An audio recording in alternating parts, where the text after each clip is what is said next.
Welcome to what I consider the pinnacle of English listening practice. I'm Olivia, and this is episode 91 of English Learning Podcast, specifically crafted for advanced learners who refuse to settle for anything less than mastery. Today's challenge isn't for the faint-hearted. We're diving into the deep end of English comprehension, the kind of listening that separates proficient speakers from those who truly command the language. If you're operating at C1 or C2 level, or aspiring to reach those heights, you've found your training ground. Over the next hour, you'll encounter English as it exists in the most demanding professional, academic, and intellectual contexts. We're talking about the language used in boardroom negotiations, where millions hang in the balance, philosophical debates that challenge fundamental assumptions, scientific presentations that push the boundaries of human knowledge, and cultural critiques that dissect the complexities of modern society. This isn't simplified learner English. This is authentic, unfiltered discourse featuring rapid speech, complex syntax, sophisticated vocabulary, cultural allusions, implied meanings, and the kind of nuanced argumentation that requires not just linguistic competence, but intellectual agility. You'll experience overlapping speakers, interruptions, technical jargon, abstract concepts, and the messy reality of how highly educated native speakers actually communicate when they're not censoring themselves for language learners. But here's why this challenge matters.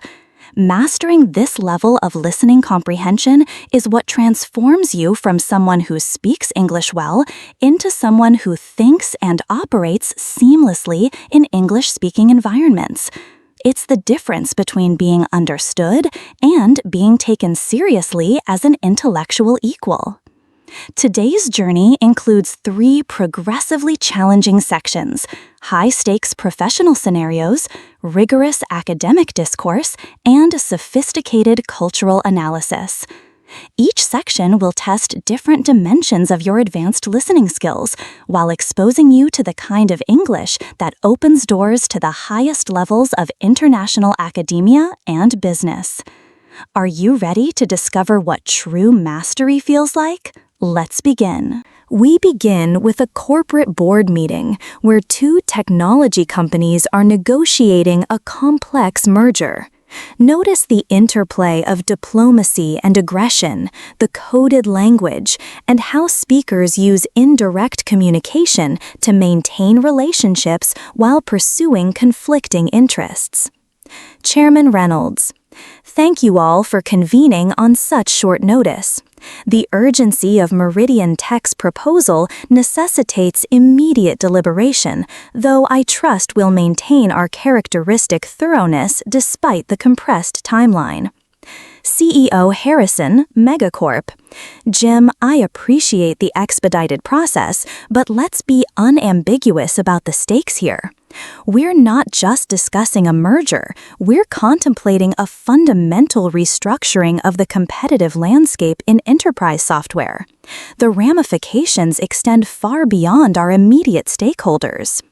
CEO Martinez, Meridian Tech: Michael, while I share your concern for stakeholder impact, I'd argue that market consolidation is inevitable in our sector. The question isn't whether this transformation will occur, but whether we'll be architects of change or casualties of inaction. CFO Davidson, Megacorp: Elena raises a compelling point about market dynamics, but the financial modeling raises some significant red flags. The synergies we're projecting, particularly the 40% reduction in operational redundancies, these figures strike me as overly optimistic, bordering on aspirational. Elena Martinez. Robert, I understand your skepticism regarding the synergy projections. However, our analysis incorporates actual performance data from comparable integrations, not theoretical calculations. The operational efficiencies aren't speculative. They're based on empirical evidence from similar consolidations in adjacent markets. Chief Legal Counsel Thompson. If I may interject, the regulatory landscape presents considerable complexities that haven't been adequately addressed in our preliminary discussions. The Justice Department's recent antitrust initiatives suggest heightened scrutiny for transactions of this magnitude, particularly in technology sectors with concentrated market shares. Chairman Reynolds. Sarah, what's your assessment of the regulatory timeline? Are we looking at a standard review process, or should we anticipate protracted negotiations with multiple regulatory bodies? Sarah Thompson. Based on recent precedents, I'd characterize this as falling into the category of transactions requiring enhanced due diligence. We're likely looking at a 12 to 18-month approval process, assuming no unexpected complications arise. The European regulators will undoubtedly conduct parallel investigations, which could extend the timeline further. Michael Harrison. The extended regulatory timeline introduces substantial execution risk. Market conditions could shift dramatically over 18 months, potentially undermining the strategic rationale for the merger entirely. Alina, how do you propose we mitigate this temporal uncertainty?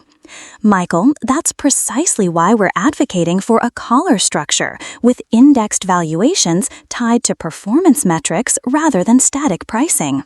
If market conditions deteriorate, the valuation adjusts accordingly. If they improve, both parties benefit proportionally. CFO Davidson, Megacorp. The collar mechanism is intellectually appealing, but it introduces implementation complexities that could prove problematic. How do we reconcile disparate accounting methodologies? How do we address the inevitable disputes over performance attribution? These aren't trivial technical considerations. Head of Strategy, Williams. Robert raises valid operational concerns, but perhaps we're overcomplicating the structural elements. The fundamental question remains whether this combination creates sustainable competitive advantages that justify the inherent integration risks and regulatory uncertainty. Elena Martinez. David, the competitive advantages are demonstrable and substantial. We're not merely aggregating existing capabilities, we're creating entirely new service offerings that neither organization could develop independently within relevant market timeframes. Chairman Reynolds. Alina, when you reference entirely new service offerings, are you referring to the AI-enhanced analytics platform, or are there additional innovations that haven't been disclosed in the preliminary presentations? Jim, the AI platform represents the most visible innovation, but the deeper value proposition lies in the convergence of our respective data architectures. The combined data set creates network effects that exponentially enhance predictive capabilities across multiple customer segments. Michael Harrison. The technological synergies are compelling, but I remain concerned about cultural integration challenges. Our organizations have fundamentally different approaches to innovation management, talent retention, and customer relationship development. How do we prevent culture clash from undermining the technical advantages we're pursuing? Head of HR, Kumar. Michael's cultural concerns are well-founded. Our preliminary assessments reveal significant disparities in organizational structures, compensation philosophies, and decision-making protocols. However, these differences could prove complementary rather than contradictory if managed strategically. Priya makes an excellent point about complementary cultures. In fact, our due diligence suggests that the cultural differences create opportunities for hybrid approaches that could prove more effective than either organization's current methodologies. Chairman Reynolds: This has been an illuminating initial discussion, but we clearly need more granular analysis before reaching any definitive conclusions. I suggest we establish working groups to address the specific concerns raised: regulatory strategy, financial modeling, cultural integration, and technological convergence. Sarah Thompson: Jim, given the confidentiality requirements and the complexity of the issues, I'd recommend limiting working group participation to essential personnel and implementing enhanced information security protocols throughout the evaluation process. Michael Harrison: Agreed. We also need to establish clear decision-making timelines and communication protocols. The market won't wait indefinitely for our deliberations, and speculation about potential transactions can create its own complications.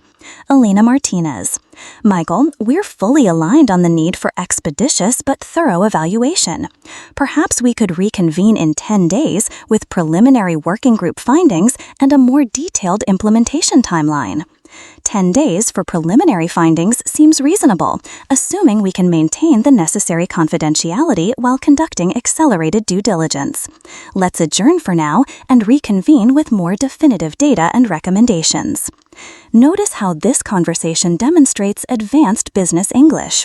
Indirect communication strategies, technical financial vocabulary, diplomatic disagreement, and the complex dance of high-stakes negotiations where every word carries strategic weight. Next, we move to international diplomacy, a climate summit where national representatives negotiate binding emissions targets.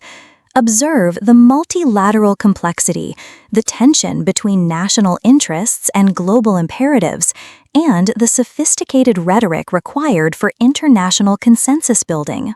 Secretary General Morrison: Distinguished colleagues, we reconvene this afternoon with the sobering recognition that our negotiations have reached a critical juncture. The scientific evidence presented by the IPCC delegation this morning leaves no room for equivocation. The window for maintaining global temperature increases below 1.5 degrees Celsius is rapidly closing.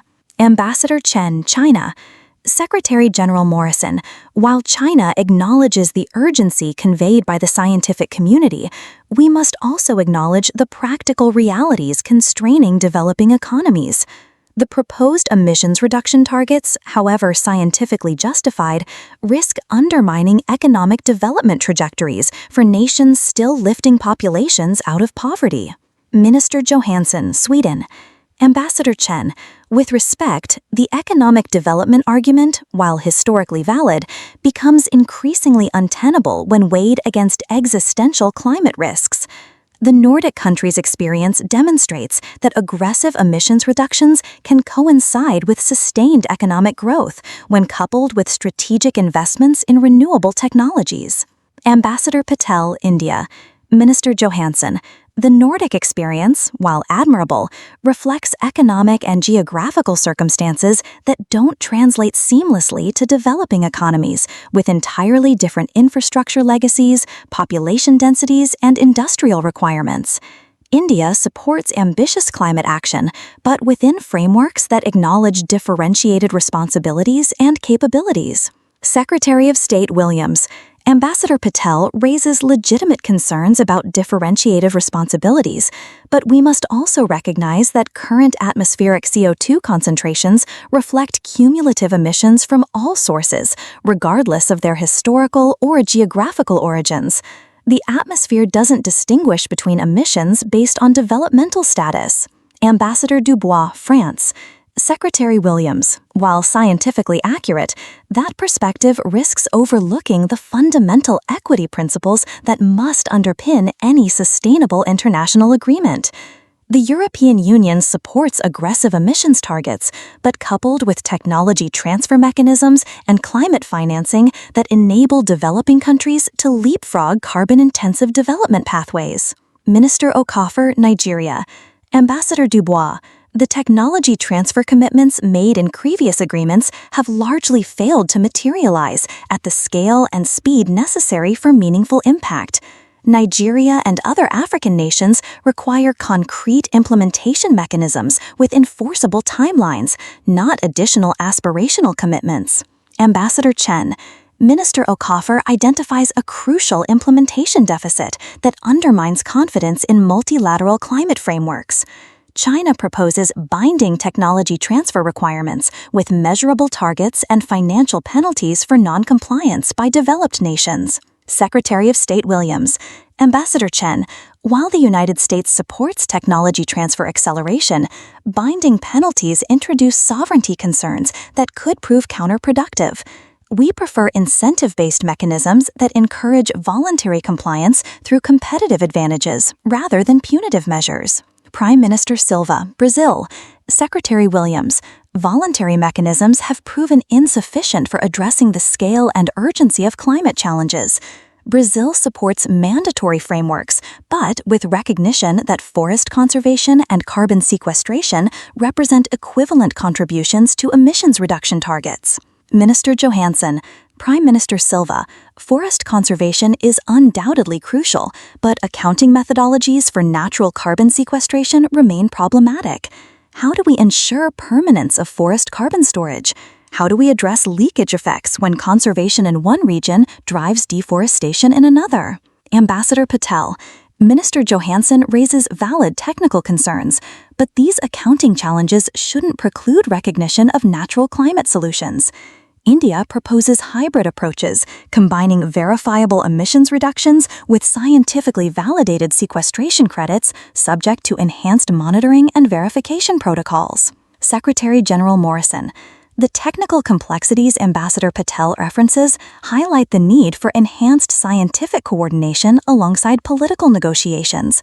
Perhaps we should consider establishing a permanent technical advisory body with real-time monitoring capabilities and dispute resolution authority. Ambassador Dubois, Secretary General Morrison, the institutional proposal has merit, but institutional effectiveness depends on political will and financial resources.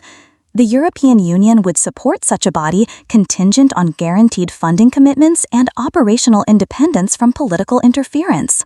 Minister Okafor, Ambassador Dubois, institutional independence is crucial, but we must ensure developing country representation in governance structures.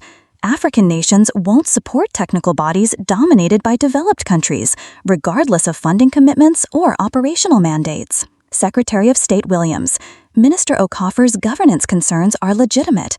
The United States proposes rotating leadership with weighted voting that reflects both financial contributions and vulnerability to climate impacts, ensuring that those most affected by climate change have proportional influence over mitigation strategies. Ambassador Chen, Secretary Williams, weighted voting mechanisms risk perpetuating existing power imbalances rather than addressing them. China supports consensus-based decision-making with enhanced consultation requirements for major policy decisions affecting developing countries. Prime Minister Cele, Ambassador Chen, consensus requirements could paralyze decision-making when urgent action is required.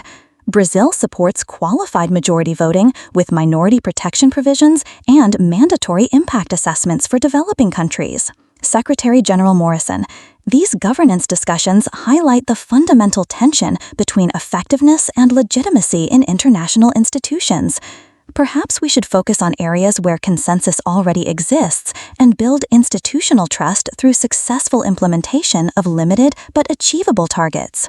Minister Johansson, Secretary General Morrison, the incremental approach has merit, but scientific evidence suggests we may not have the luxury of gradual consensus building.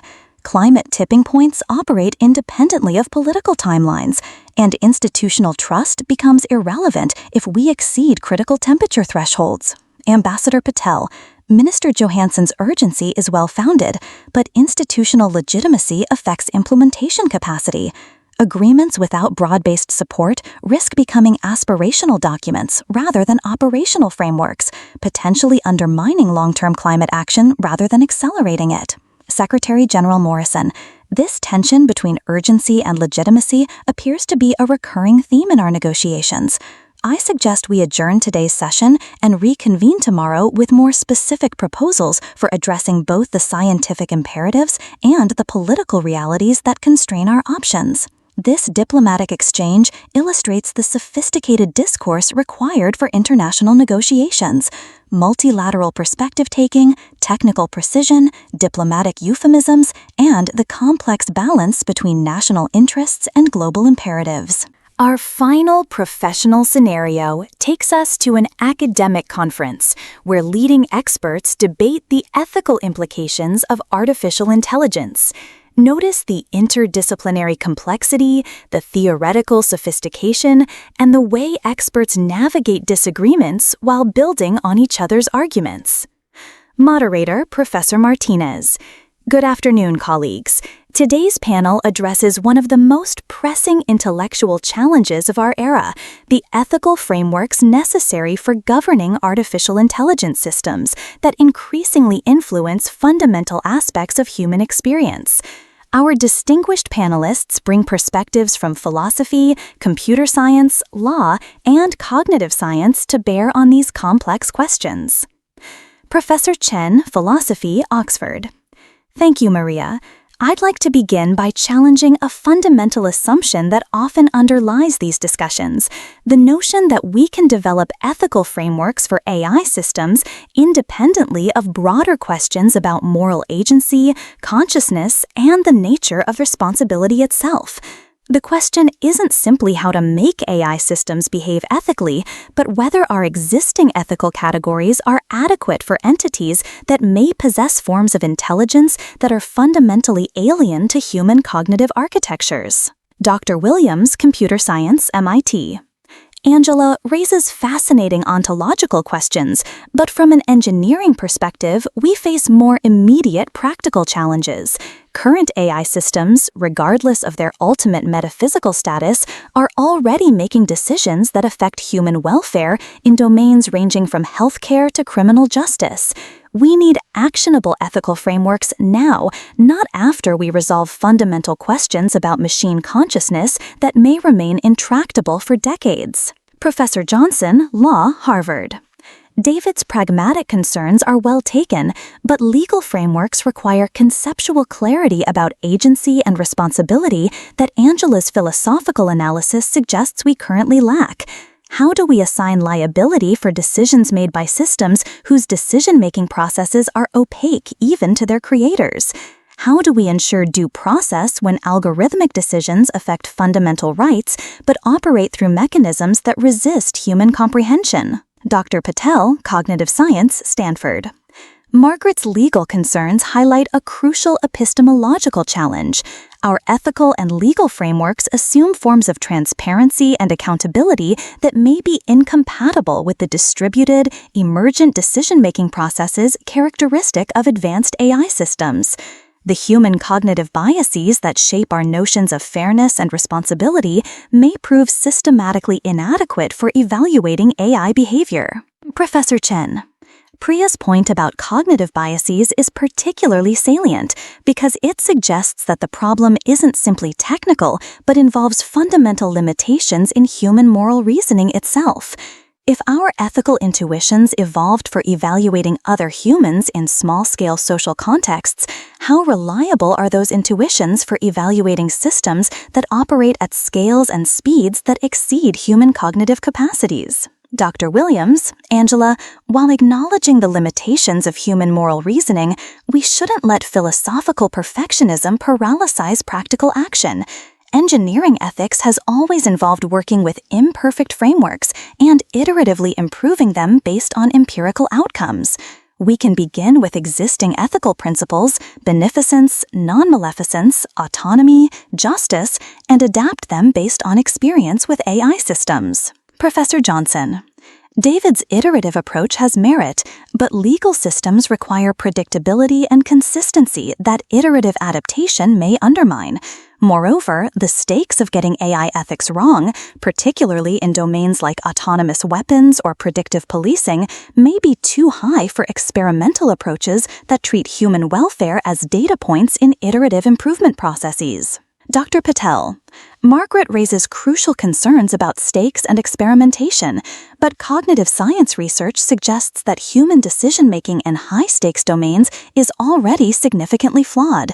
Studies of judicial decision-making, medical diagnosis, and financial risk assessment reveal systematic biases and inconsistencies that AI systems might actually improve upon, even if those systems aren't perfect. Professor Martinez. Priya's observation about human decision-making flaws raises interesting questions about comparative ethics. Should we evaluate AI systems against idealized human decision-making or against actual human performance, including our cognitive limitations and systematic biases? Professor Chen. Maria's question touches on a fundamental normative issue, whether the goal is to replicate human moral reasoning or to transcend its limitations.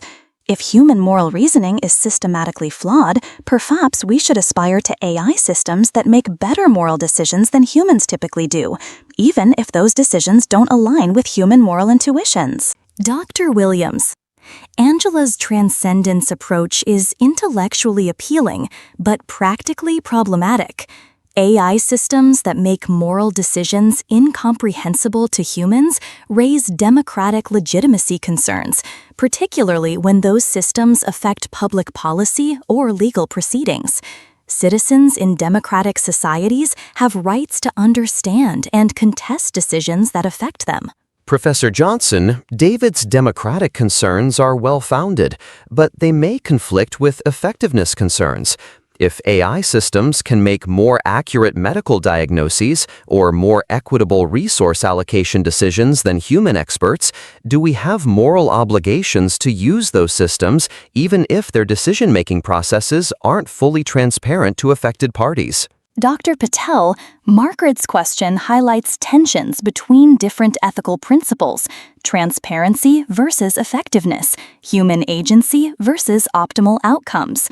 Cognitive science research suggests that humans often prefer explanations that feel satisfying over explanations that are actually accurate, which complicates efforts to make AI decision-making more comprehensible. Professor Martinez, these tensions between transparency and effectiveness, human agency and optimal outcomes seem to recur throughout our discussion.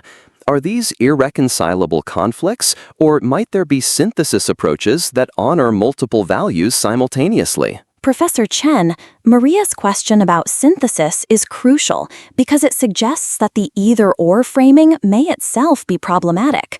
Perhaps we need meta-ethical frameworks that can navigate trade-offs between competing values contextually, rather than establishing universal hierarchies among ethical principles. Dr. Williams, Angela's meta-ethical approach resonates with engineering design principles where optimization requires balancing multiple objectives simultaneously.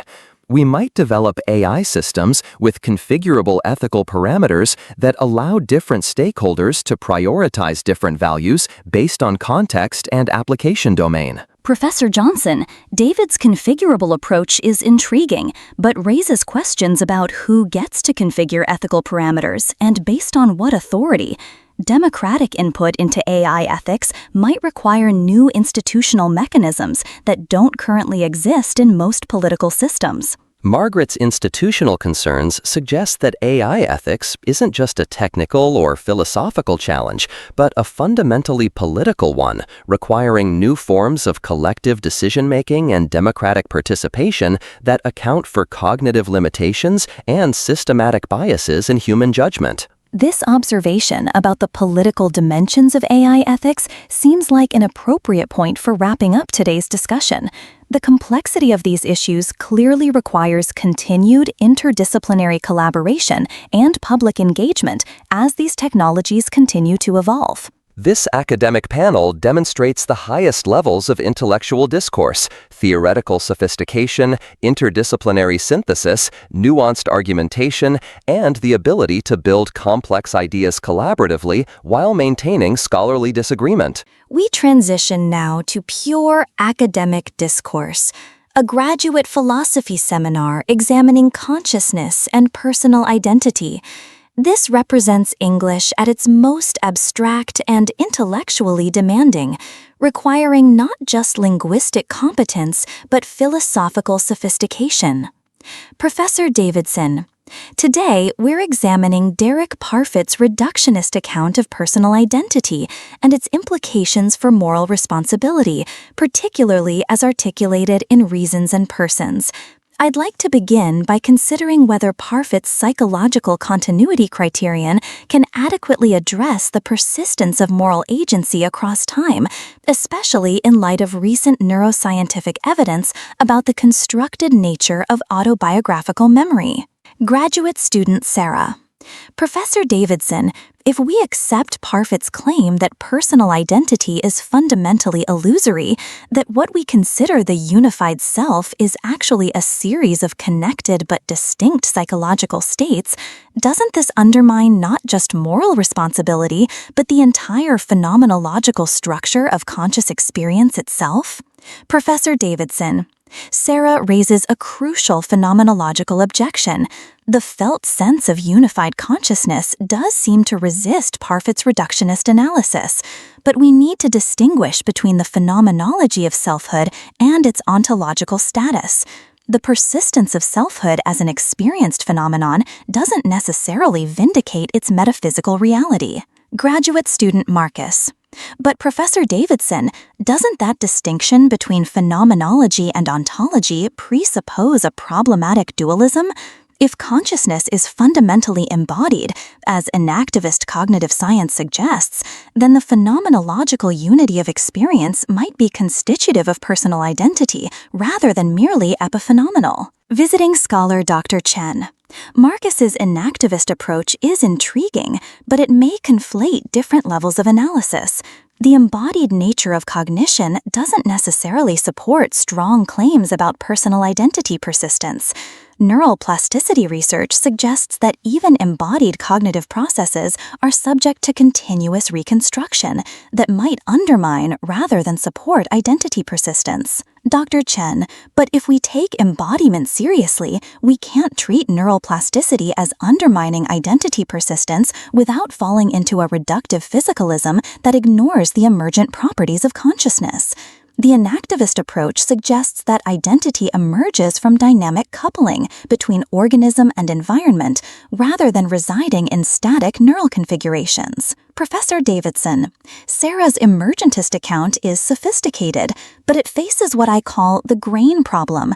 If identity is emergent from dynamic processes, at what temporal and spatial scales does this emerge?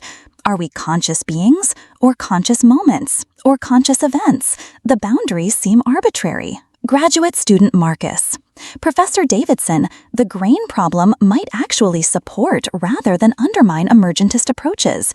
If consciousness operates across multiple temporal scales simultaneously, as global workspace theory suggests, then identity might be scale relative rather than absolute, which could reconcile Parfit's reductionism with phenomenological unity. Professor Davidson, Marcus's scale-relative approach is conceptually appealing, but it raises questions about moral responsibility that seem practically intractable. If identity varies across temporal scales, which scale is relevant for attributing responsibility?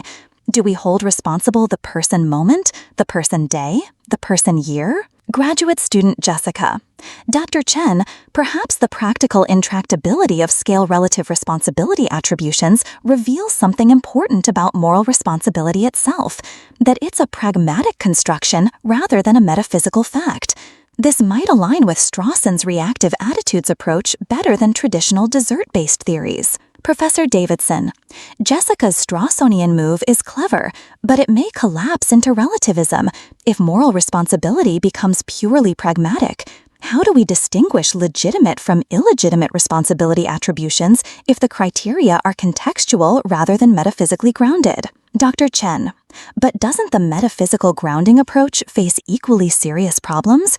If consciousness research reveals that unified agency is neurologically illusory, defending traditional responsibility concepts may require ignoring empirical evidence in favor of folk psychological intuitions. Dr. Chen, Sarah's empirical challenge is significant, but we should be cautious about deriving normative conclusions from descriptive neuroscience.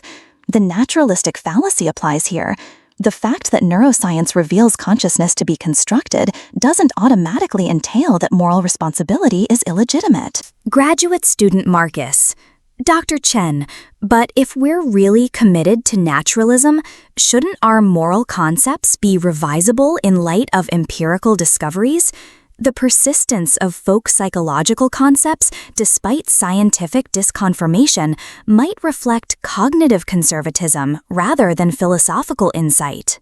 Graduate student Jessica, Marcus, that assumes a problematic hierarchy between scientific and moral discourse. Maybe the right approach is what Sellers called stereoscopic vision, finding ways to integrate scientific and manifest images rather than privileging one over the other. Professor Davidson, Jessica's Sellarsian approach is appealing, but integration requires commensurable conceptual frameworks. If consciousness science and moral responsibility involve incommensurable vocabularies, integration might be impossible rather than merely difficult. Dr. Chen, Professor Davidson, the incommensurability worry might be overstated.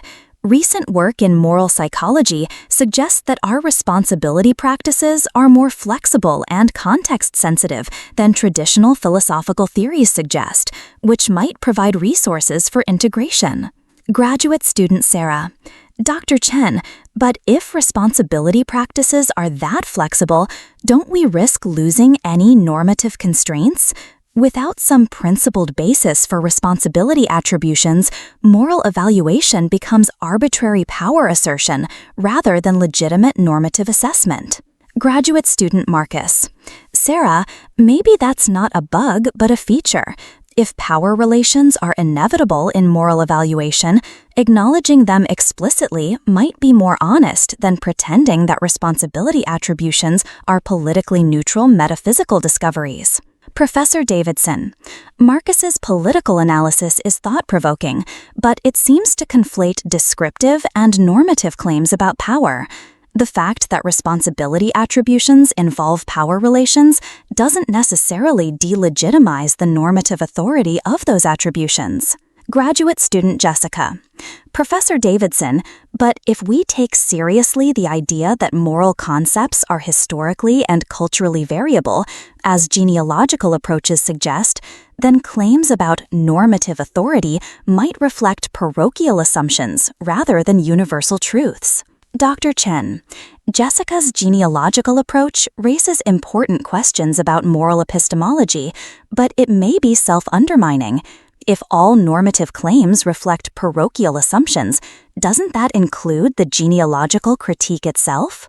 Dr. Chen, the self-reference problem with genealogical critiques is real, but it might point toward a more modest conclusion, that normative claims require local justification rather than universal grounding, which is compatible with fallibilistic but non-relativistic moral epistemology. This has been a characteristically rich discussion that's opened more questions than it's answered, which is perhaps appropriate for these fundamental issues. For next week, I'd like you to read Shoemaker's Self, Body, and Coincidence and consider whether psychological continuity theories can accommodate the embodiment insights we've discussed today. This philosophical seminar exemplifies academic English at its most demanding: abstract conceptual analysis, sophisticated argumentation, technical philosophical vocabulary, and the ability to engage with multiple theoretical frameworks simultaneously. Scientific research presentation: Quantum computing breakthrough. Next, we encounter cutting-edge scientific discourse, a research presentation announcing a quantum computing breakthrough. Notice the technical precision, the complexity of explaining revolutionary concepts, and the interplay between theoretical sophistication and practical implications. Dr. Elizabeth Chen, thank you for attending this special session. Today, I'll present findings from our collaboration with IBM Research and the University of Vienna that we believe represent a fundamental breakthrough in quantum error correction, specifically the demonstration of logical qubit coherence times exceeding 1 millisecond using novel topological stabilizer codes implemented on superconducting quantum processors. To contextualize these results, consider that quantum computing's transformative potential has been constrained by decoherence, the tendency of quantum states to deteriorate through environmental interaction. Current superconducting qubits maintain coherence for microseconds, insufficient for meaningful quantum algorithms requiring thousands of logical operations. Our approach leverages topological quantum error correction, where logical qubits are encoded in non-local properties of many-body quantum systems that are inherently protected against local perturbations. Think of it as distributed quantum information storage that's robust against individual component failures. Audience member, Dr. Rodriguez. Dr. Chen, topological approaches have been theoretically promising for decades, but experimental implementations has faced insurmountable fabrication challenges. How did your team overcome the precision requirements for creating and manipulating anionic excitations in condensed matter systems? Dr. Chen, excellent question, Miguel. Rather than attempting to fabricate naturally occurring topological phases, we've implemented effective topological protection using surface codes with carefully engineered noise correlations. By introducing controlled environmental coupling that creates spatially correlated decoherence patterns, we've achieved quantum error correction thresholds comparable to theoretical topological systems. Dr. Tanaka, audience. The correlation engineering approach is ingenious, but doesn't introduced environmental coupling inherently increase decoherence rates? How do you reconcile enhanced protection with increased noise? Dr. Tanaka, that's the counterintuitive aspect of our results. While total decoherence rates increase, the spatial correlation structure enables dramatically more efficient error correction. The syndrome extraction process becomes deterministic rather than probabilistic, reducing the quantum overhead required for fault-tolerant computation. Dr. Patel, audience. Dr. Chen, could you elaborate on the syndrome extraction improvements? Traditional quantum error correction requires exponential overhead scaling, which has been a fundamental obstacle to practical quantum computing. Absolutely, Dr. Patel. In conventional approaches, syndrome measurements introduce additional decoherence while extracting error information. Our correlated noise protocol enables passive syndrome readout through environmental monitoring, eliminating measurement-induced decoherence while maintaining full error correction capability. Dr. Williams, audience. The passive syndrome readout is fascinating, but I'm concerned about scalability. How does the environmental correlation engineering scale with system size? Are we looking at polynomial or exponential resource requirements? Dr. Williams, scalability is indeed crucial. Our theoretical analysis suggests polynomial scaling with favorable constants. We've demonstrated the protocol on 12-qubit systems, and projected resource requirements for 1,000-qubit systems remain within engineering feasibility bounds, assuming continued progress in superconducting fabrication precision. Dr. Zhang, Dr. Chen, what are the implications for quantum algorithm implementation? Do existing quantum algorithms map naturally onto your topologically protected logical qubits, or are algorithmic modifications required? Dr. Chen, that's where things become particularly exciting. The enhanced coherence times enable implementation of variational quantum algorithms that were previously impractical due to decoherence limitations.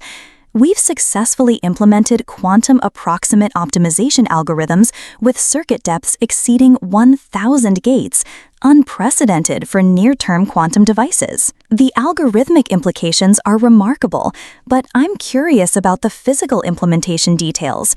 You mentioned superconducting processors.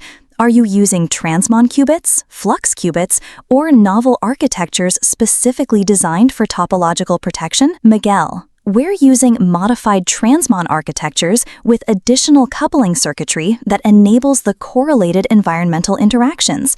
The key innovation involves engineered dissipation channels that create non-local quantum correlations while preserving computational basis state coherence. The engineered dissipation approach is conceptually appealing, but engineering specific environmental correlations seems technically formidable.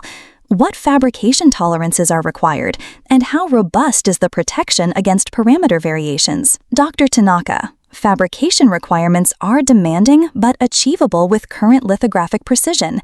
Parameter sensitivity analysis indicates robustness margins of approximately 10%, which provides sufficient engineering tolerance for reliable device operation. Dr. Patel, looking toward practical applications, what quantum advantage demonstrations become feasible with millisecond coherence times? Are we approaching the threshold for quantum supremacy in commercially relevant problems? Dr. Patel, millisecond coherence enables quantum algorithms with complexity beyond classical simulation capabilities for systems exceeding 50 logical qubits. We're targeting optimization problems in logistics, drug discovery, and material science, where quantum advantage could provide substantial economic value. The commercial implications are intriguing, but transitioning from laboratory demonstrations to practical quantum computers involves significant engineering challenges. What's your roadmap for scaling to fault-tolerant quantum computers with millions of logical qubits? Dr. Williams, our 10-year roadmap involves incremental scaling through improved fabrication processes and enhanced error correction protocols. The immediate goal is demonstrating quantum advantage in specific application domains, followed by gradual expansion to general-purpose fault-tolerant quantum computation. Dr. Zhang, competition in quantum computing is intense, with significant investments from technology companies and governments worldwide. How does your approach compare with alternative paradigms like trapped ion systems, photonic quantum computing, or neutral atom platforms? Dr. Zhang, each platform has distinctive advantages and limitations. Trapped ions offer superior coherence but limited connectivity. Photonic systems enable room temperature operation but face scalability challenges. Our superconducting approach with topological protection combines the fabrication maturity of superconducting circuits with coherence times approaching trapped ion performance. Dr. Rodriguez, the intellectual property landscape in quantum computing is becoming increasingly complex. How do licensing considerations affect the commercial viability of topological quantum error correction approaches? Miguel, intellectual property is indeed a significant consideration. Our approach builds on fundamental theoretical work that remains in the public domain, though specific implementation techniques are proprietary. We're pursuing open licensing strategies that encourage ecosystem development while protecting core innovations. Dr. Tanaka, regulatory and security considerations for quantum computing are evolving rapidly, particularly regarding cryptographic implications. How do these policy dimensions affect research priorities and commercial development strategies? Dr. Tanaka, policy considerations increasingly influence both research directions and commercialization timelines. We're collaborating with standards organizations and regulatory bodies to ensure responsible development while maintaining technological leadership. The cryptographic implications require careful balance between innovation and security considerations. Moderator, Dr. Chen, we're approaching our time limit, but perhaps you could offer concluding thoughts about the broader implications of this breakthrough for the quantum computing field. Thank you. I believe we're witnessing an inflection point where quantum computing transitions from promising laboratory science to practical computational tool. The coherence improvements we've demonstrated enable meaningful quantum algorithms while maintaining engineering feasibility. This suggests that quantum advantage in specialized applications may emerge sooner than previously anticipated, though general-purpose quantum computers remain a longer-term aspiration requiring continued fundamental advances. This scientific presentation demonstrates the precision and complexity required for cutting-edge research communication, technical accuracy, theoretical sophistication, practical considerations, and the ability to explain revolutionary concepts to expert audiences. Our final academic segment features a historical analysis lecture comparing imperial systems across different civilizations and time periods. Notice the sophisticated analytical frameworks, the complex comparative methodology, and the nuanced treatment of historical evidence. Professor Williams, Today, we examine what I term imperial convergence patterns, the remarkable similarities in administrative structures, economic policies, and cultural strategies that emerge across geographically and temporally distinct imperial systems, from the Roman Empire to the Qing dynasty to the British Empire. Traditional historiography has emphasized the uniqueness of imperial formations, but comparative analysis reveals striking structural parallels that suggest underlying dynamics of imperial governance that transcend specific cultural contexts. This convergent evolution in imperial administration raises fundamental questions about the relationship between power, territory, and cultural diversity that remain relevant for understanding contemporary geopolitical arrangements. Consider the administrative challenge common to all successful empires, governing culturally heterogeneous populations across vast territories with limited communication technologies. The Roman solution involved standardized legal frameworks combined with cultural accommodation.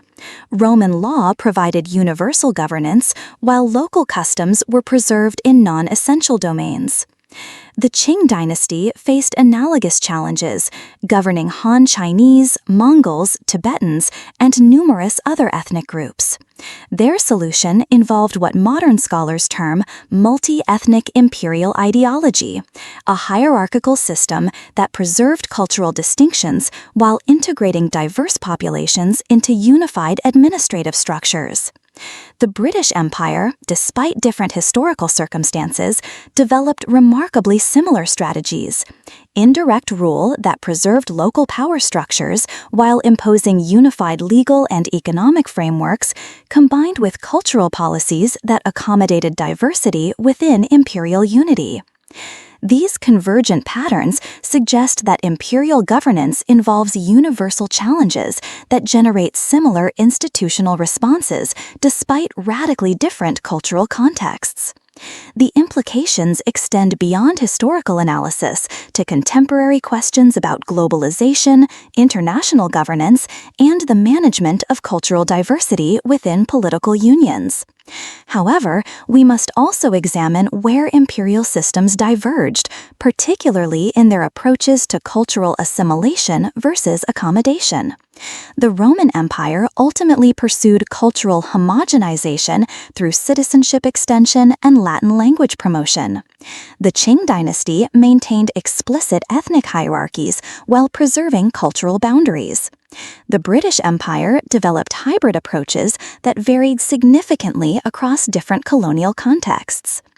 These divergent strategies reflect different theories of imperial legitimacy and different assumptions about the relationship between cultural unity and political stability. Understanding these variations provides insights into the different ways political systems can manage diversity and the different outcomes these approaches produce over time. The collapse patterns of imperial systems also reveal important convergences. Economic overextension, administrative corruption, military overcommitment, and challenges from emerging competitor powers appear as recurring themes across different imperial formations. This suggests that imperial systems may face inherent structural limitations that eventually undermine their stability regardless of their specific cultural characteristics. Contemporary relevance of these historical patterns extend to questions about American hegemony, European integration, Chinese global influence, and other modern forms of trans-territorial governance that exhibit imperial characteristics while operating within different ideological frameworks. This historical lecture demonstrates advanced academic discourse, comparative analytical frameworks, sophisticated theoretical synthesis, historical evidence evaluation, and the ability to draw connections between historical patterns and contemporary issues. Literary Criticism Roundtable: Post-Colonial Perspectives. We conclude with Sophisticated Cultural Analysis, a literary criticism roundtable examining post-colonial perspectives in contemporary literature. This represents the intersection of literary sophistication, cultural theory, and critical analysis that characterizes advanced humanities discourse. Moderator Dr. Reyes. Tonight, we're examining how contemporary writers from formerly colonized societies are reimagining narrative structures, linguistic practices, and cultural representation in ways that challenge Western literary conventions while creating new forms of aesthetic expression. Our panelists bring perspectives from comparative literature, cultural studies, and creative writing. Professor Okafor, I'd like to begin by interrogating the term post-colonial itself, which has become simultaneously indispensable and problematic in literary analysis. The prefix post suggests a temporal progression beyond colonialism, but this teleological assumption obscures the ways colonial power structures persist in literary institutions, publishing networks, and aesthetic hierarchies that continue to shape how non-Western literature is produced, distributed, and consumed. Dr. Chakraborty, Amara raises crucial concerns about periodization and power structures that resonate with my work on South Asian literature. Writers like Amitav Ghosh and Kiran Desai aren't simply writing after colonialism. They're navigating literary markets where Western aesthetic categories continue to determine commercial viability and critical recognition. The challenge becomes creating authentic cultural expression within institutions that remain fundamentally shaped by colonial epistemologies. Professor Martinez, Ravi's point about institutional constraints connects to broader questions about linguistic authenticity in post-colonial literature. When writers like Ngugi wa Thiong'o advocate for indigenous language literature, they're challenging not just linguistic imperialism, but the entire infrastructure of global literary circulation that privileges European languages. Yet writers who choose English or French aren't necessarily compromising authenticity. They may be strategically appropriating imperial languages for anti-imperial purposes. Dr. Williams, Elena's observation about strategic appropriation highlights the complexity of agency within constrained choices. Writers like Gloria Anzaldúa, who code-switch between Spanish and English within single texts, create what Homi Bhabha terms hybrid literary forms that resist easy categorization within traditional literary taxonomies. These linguistic strategies suggest new aesthetic possibilities that emerge from cultural contact rather than existing despite it. Professor Okafor, James raises important questions about hybridity, but we must be cautious about celebrating cultural mixing without examining power differentials. When metropolitan critics praise hybrid aesthetics, they may be unconsciously replicating colonial dynamics that valued cultural difference only when it's been safely domesticated for Western consumption.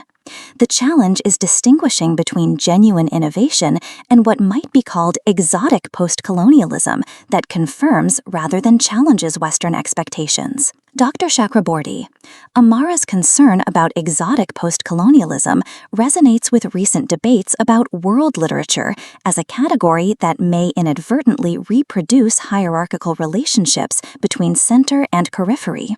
When Western universities create world literature curricula, the selection criteria often reflect Western pedagogical assumptions about what constitutes universal human experience, potentially marginalizing literary traditions that don't conform to Western narrative conventions. Professor Martinez, Ravi's critique of world literature curricula points toward larger questions about aesthetic universalism versus cultural specificity. Writers like Chinua Achebe and Gabriel Garcia Marquez achieved international recognition partly by creating works that were simultaneously rooted in specific cultural contexts and accessible to international audiences. But this accessibility may require what some critics called translation, not just linguistically, but culturally, making indigenous cultural practices comprehensible to outsiders in ways that may compromise their authentic complexity. Dr. Williams, Elena's translation metaphor is particularly apt because it highlights how cultural representation involves interpretive choices that inevitably involve loss and transformation. Writers like Leslie Marmon Silko, who incorporates Laguna Pueblo's storytelling traditions into contemporary narrative forms, face the challenge of preserving cultural authenticity while making their work accessible to readers unfamiliar with indigenous narrative conventions. Professor Okafor, James's example of Silko raises questions about cultural appropriation versus cultural revitalization that extend beyond individual authorial choices to broader questions about intellectual property and cultural sovereignty. When indigenous narrative traditions are incorporated into literary works that circulate in commercial markets, who benefits from that circulation, and how do we ensure that cultural communities retain control over their own representation practices? Dr. Chakraborty, Amara's sovereignty concerns connects to recent scholarship on decolonizing methodologies in literary studies itself. Scholars like Linda Tuhiwai Smith argue that even well-intentioned academic analysis of indigenous literature may perpetuate colonial knowledge production practices unless indigenous communities participate as equal partners in defining research questions and interpretive frameworks. Professor Martinez, Ravi's point about decolonizing methodologies suggests that literary criticism needs to examine its own institutional practices, not just analyze literary texts.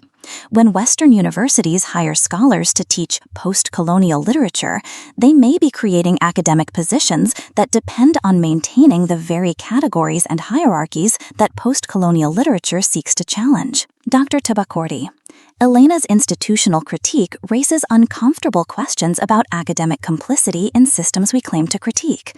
Perhaps the solution involves what Gayatri Spivak calls strategic essentialism, temporarily embracing categories like post-colonial literature for practical purposes, while maintaining critical awareness of their limitations and working toward more equitable institutional arrangements. Professor Okafor, James's strategic essentialism approach has merit, but it requires constant vigilance about when strategic compromises become permanent accommodations to unjust systems. The challenge is maintaining transformative vision while operating within existing institutional constraints that may gradually domesticate radical critique through academic institutionalization. Dr. Chakraborty, this tension between transformation and accommodation seems central to contemporary literary production as well. Writers who achieve commercial success within existing publishing systems gain platforms for cultural representation, but may face pressures to repeat successful formulas rather than continuing experimental work that challenges aesthetic conventions. Professor Martinez, Ravi's observation about commercial pressures highlights how market forces interact with aesthetic innovation in complex ways.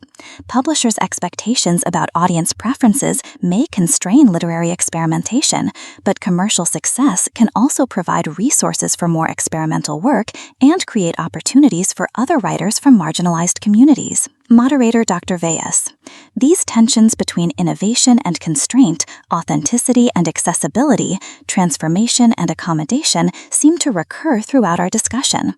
Perhaps they reflect broader contradictions in how contemporary societies navigate cultural diversity within global economic and institutional systems that retain hierarchical characteristics despite official commitments to equality and inclusion.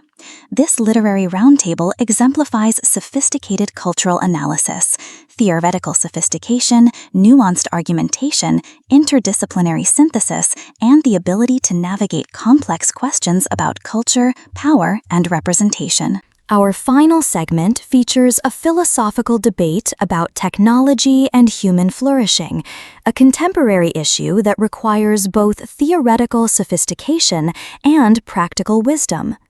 Notice how philosophical argument engages with empirical evidence while maintaining conceptual rigor.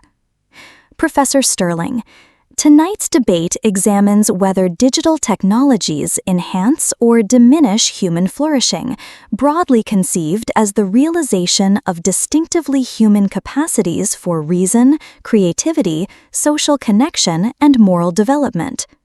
I'll argue that digital technologies, despite obvious instrumental benefits, fundamentally undermine human flourishing by fragmenting attention, commodifying social relationships, and replacing embodied engagement with virtual substitutes.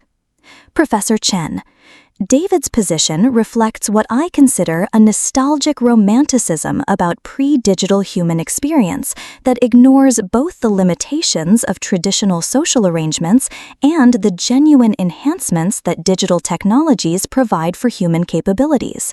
Far from diminishing flourishing, digital technologies expand opportunities for intellectual development, creative expression, and social connection beyond anything previously possible in human history. Professor Sterling, Angela's enhancement thesis overlooks crucial qualitative distinctions between different forms of intellectual, creative, and social engagement. Digital technologies may provide access to more information, but information access doesn't automatically translate into wisdom or understanding.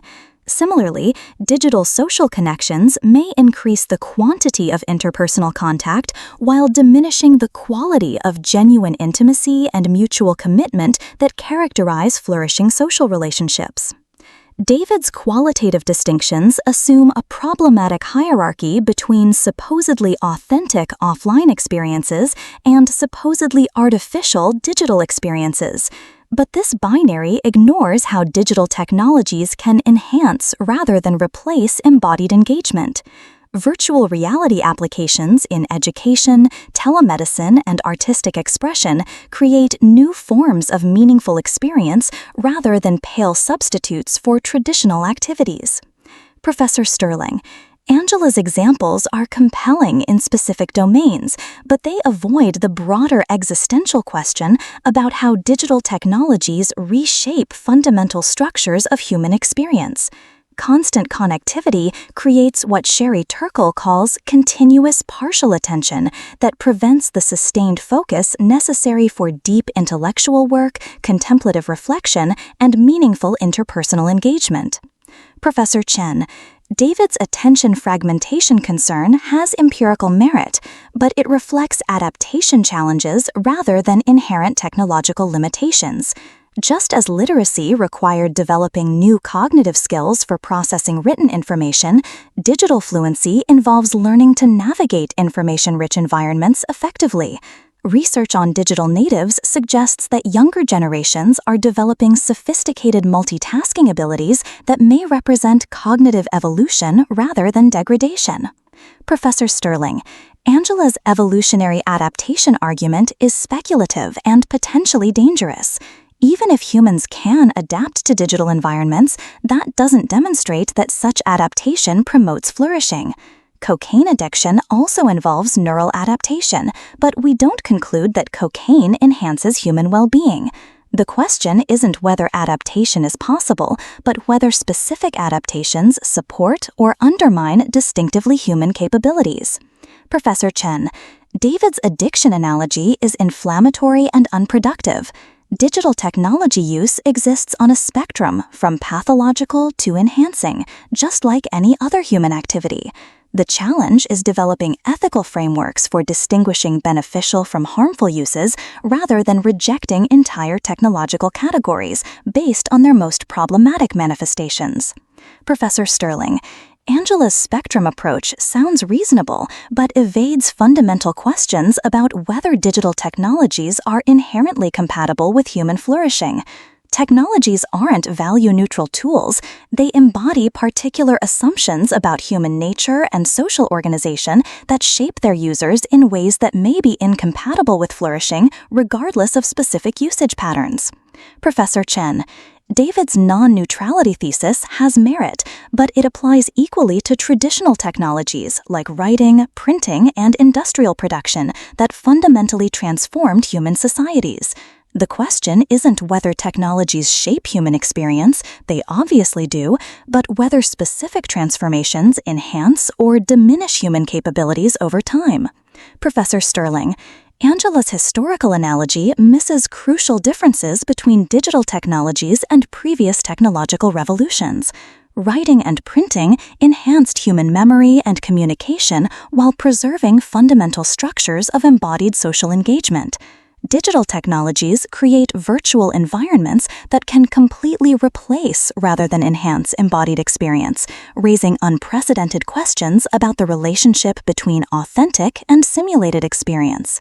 Professor Chen, David's authenticity concerns assume that embodied experience has inherent value that virtual experience necessarily lacks, but this assumption requires philosophical justification.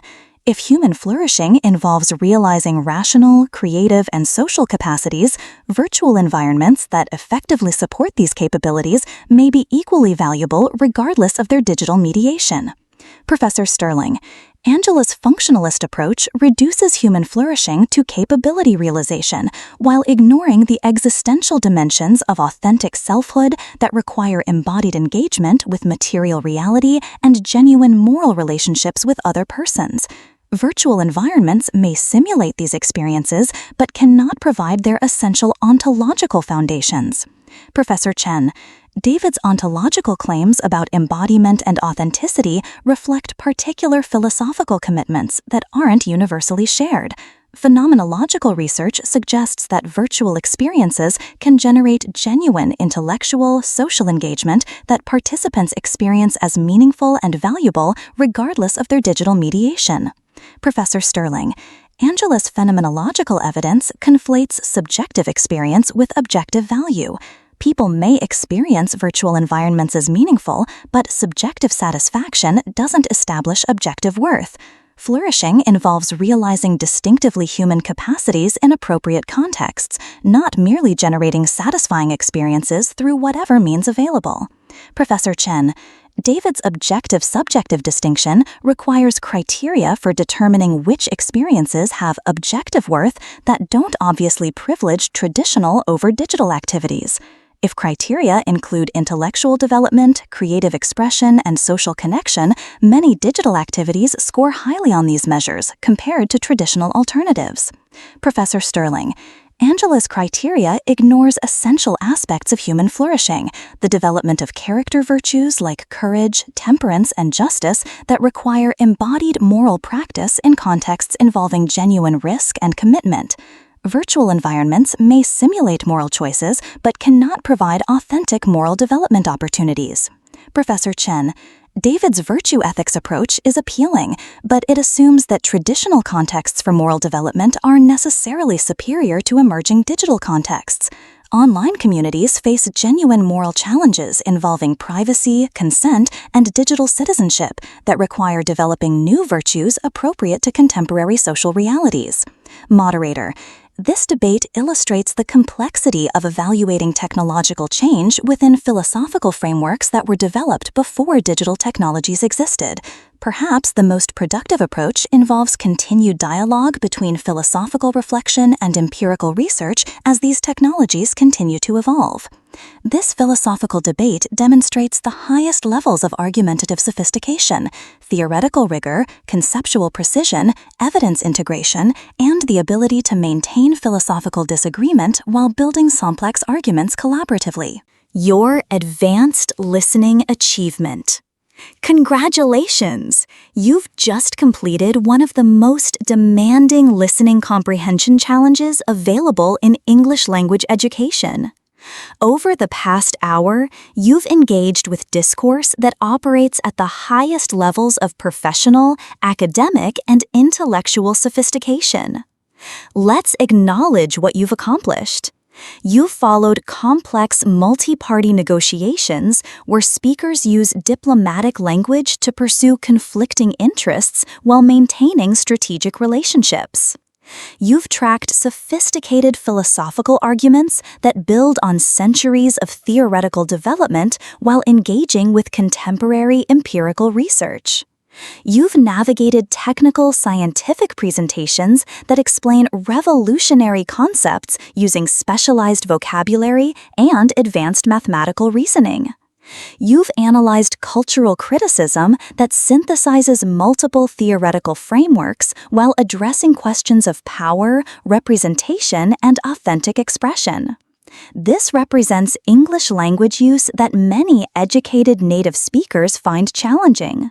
The vocabulary density, syntactic complexity, cultural allusions, and conceptual sophistication you've encountered today require not just linguistic competence, but intellectual engagement at the highest levels.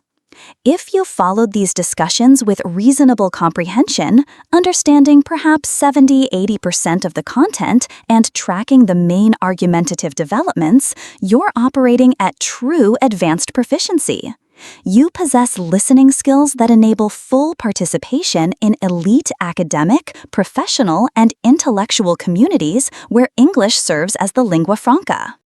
More importantly, you've demonstrated the meta-linguistic awareness necessary for continued independent growth. Advanced listening comprehension isn't about understanding every word, it's about tracking complex ideas, following sophisticated arguments, and maintaining engagement with challenging content, even when specific details remain unclear. Beyond comprehension, critical engagement. Mastery at C1, C2 level involves more than passive comprehension. It requires active critical engagement with the ideas you encounter. As you continue developing your advanced English skills, focus not just on understanding what speakers say, but on evaluating the quality of their arguments, identifying unstated assumptions, recognizing rhetorical strategies, and formulating your own responses to complex questions.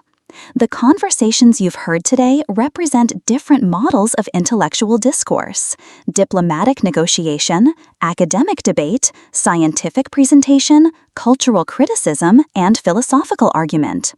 Each involves different conventions, expectations, and strategies for building and challenging ideas. Understanding these genre differences enables you to participate effectively across diverse intellectual contexts. Your journey toward English mastery doesn't end with comprehension. It culminates in your ability to contribute original insights to conversations like those you've experienced today. The ultimate goal isn't just understanding sophisticated English discourse, but joining it as an equal participant capable of advancing knowledge, challenging assumptions, and contributing to the collective pursuit of understanding that characterizes advanced intellectual communities. Thank you for accepting today's challenge and demonstrating the intellectual courage required for genuine language mastery. Your commitment to engaging with demanding content at this level reflects the kind of serious intellectual work that transforms not just your English abilities, but your capacity for complex thinking across all domains of human inquiry. Continue seeking out challenging content, continue pushing your comprehension boundaries, and remember, you've proven today that you possess the linguistic and intellectual resources necessary for full participation in the most sophisticated English-speaking communities worldwide. This is Olivia, congratulating you on achieving advanced listening mastery that opens doors to limitless intellectual possibilities.